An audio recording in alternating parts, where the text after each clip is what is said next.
Electoral College votes to confirm U.S. 2024 election results. Nghe An leader awards the investment registration certificate for the mega Textile Vietnam project.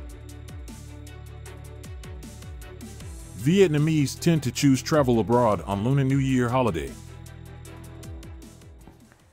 Hello everyone, you are watching today's news on NTV channel. My name is Thành. Let's get started. The Electoral College met in all 50 U.S. states to confirm the presidential election results. Donald Trump won 312 electoral votes, enough to become the 47th President of the United States, while Vice President Kamala Harris received 226 votes. The meeting of the electors is part of the election process prescribed in the U.S. Constitution, taking place more than a month after the national vote on November 5th. The electoral votes will then be transferred to Washington, D.C. on December 25th. On January 6th next year, Vice President Harris, who is also the President of the U.S. Senate, will preside over a congressional session to certify the results of the electoral vote count. At the end of the vote counting session, Harris will be the one to hammer the gavel to certify Trump's victory, as well as her own defeat. This is a rare occasion in American history when a presidential candidate has had to certify his defeat and his opponent's victory. On January 20th, 2025, Trump will take office, completing the transition process between the old and new administrations. Israeli Prime Minister made a historic visit to Syrian land on Tuesday, touring a buffer zone recently taken by Israel after rebel forces removed Syrian President Bashar Assad. This event marked the first time a sitting Israeli leader set foot in Syrian territory. During the visit, Prime Minister Netanyahu and military officials discussed the strategic importance of Mount Hermon in Israel's security operations. Netanyahu also emphasized that Israeli forces will remain in the area throughout this winter until another agreement is found to ensure Israel's security. According to him, the occupation of the buffer zone in Syria is aimed at defending and protecting the security of Israel as well as its people. However, many critics say that Israel's actions violate the 1974 ceasefire agreement and could further destabilize the region. This morning, December 18, Prime Minister Ming attended an online conference to review the work of the culture, sports and tourism sector in 2024 and set key goals for 2025. Speaking at the conference, Vice Chairman of Nghe An Provincial People's Committee Bui Din Long said, in the recent period, Nghe An Province has focused on comprehensively implementing solutions to develop the system of cultural and sports institutions at the grassroots level, preserve and promote the values of cultural heritages, and replicate typical cultural models associated with new rural construction. People are able to participate in enjoying and creating community cultural values associated with preserving and promoting traditional cultural values, building cultural people and cultural families of Nghe An in the new period, contributing to accelerating the progress and improving the quality of building the new rural movement throughout the province. At the conference, Nghe An Province's leader proposed that the Ministry of Culture, Sports and Tourism should pay attention to supporting Nam Dan District in promoting tourism potential associated with cultural identity and people on national tourism information pages, supporting investment in cultural and sports institutions, renovating and embellishing national relics and the space for performing Nay Tin Vai and Jayam folk songs associated with tourism development. Coming up next are some updated news. This afternoon, the Provincial People's Committee held a ceremony to award the investment registration certificate for the mega Textile Vietnam project at the Loc Industrial Park, Phase 1 of the Southeast Nghe An Economic Zone. The Provincial Party Secretary and Chairman of the Provincial People's Committee, Nguyen Duc Trung, awarded the investment registration certificate for the mega Textile Vietnam project to the representative of Best Pacific International Holdings Limited.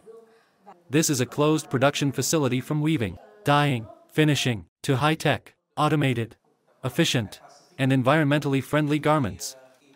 the CEO of Best Pacific Group and chairman of Mega Textile Vietnam Company, affirmed that from today, Mega Textile Vietnam Company is officially a member of the Nghe An business community.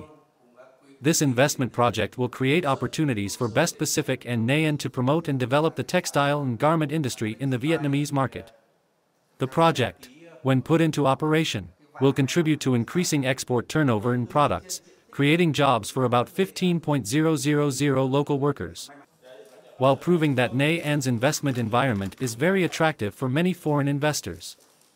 This result also affirms Nghe An's determination to maintain the speed of investment attraction for the third consecutive year in the top 10 provinces and cities nationwide with the highest total FDI attraction.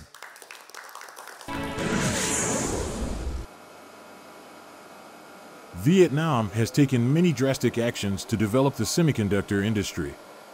For example, perfecting policy mechanisms, implementing the Human Resource Development Program, implementing the Semiconductor Industry Development Strategy, attracting investment, supporting the development of the semiconductor ecosystem, now home to 174 foreign invested projects with a total registered capital of nearly $11.6 billion.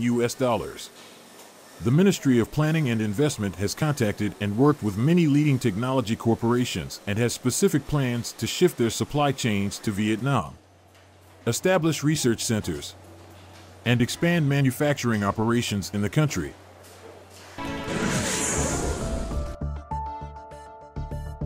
According to the General Department of Customs, import-export turnover in 2024 is expected to reach $782 billion, the highest level ever.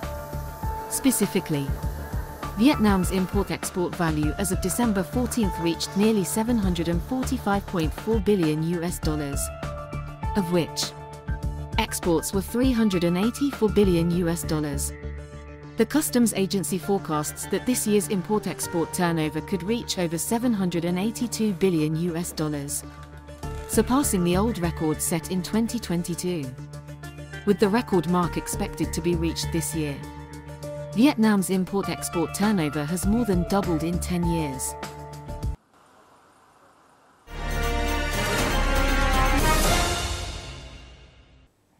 The Lunar New Year holiday is approaching, and many people are choosing to travel to relax after a year of hard work, while domestic airfare plays a key role in affecting travel demand. Many foreign tours during Tet are already fully booked due to their attractive low prices.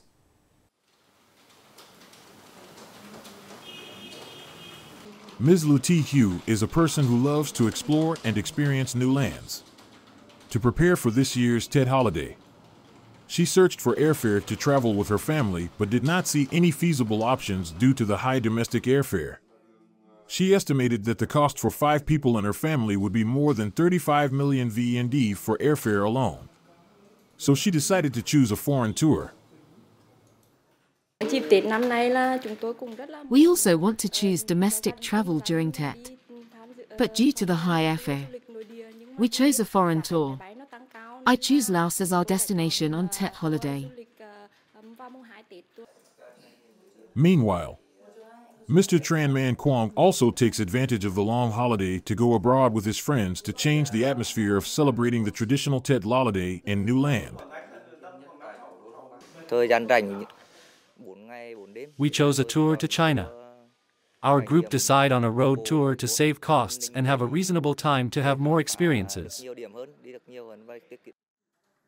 Grasping the needs of the market, many travel companies have also followed the trend to launch suitable foreign tours at reasonable costs. This year, the trend of domestic tourism is less than last year. The trend of foreign tourism has many changes, and especially during the Lunar New Year. To stimulate demand, we have a strategy to create products with reasonable prices for customers' wallets. And we also have vouchers and gifts.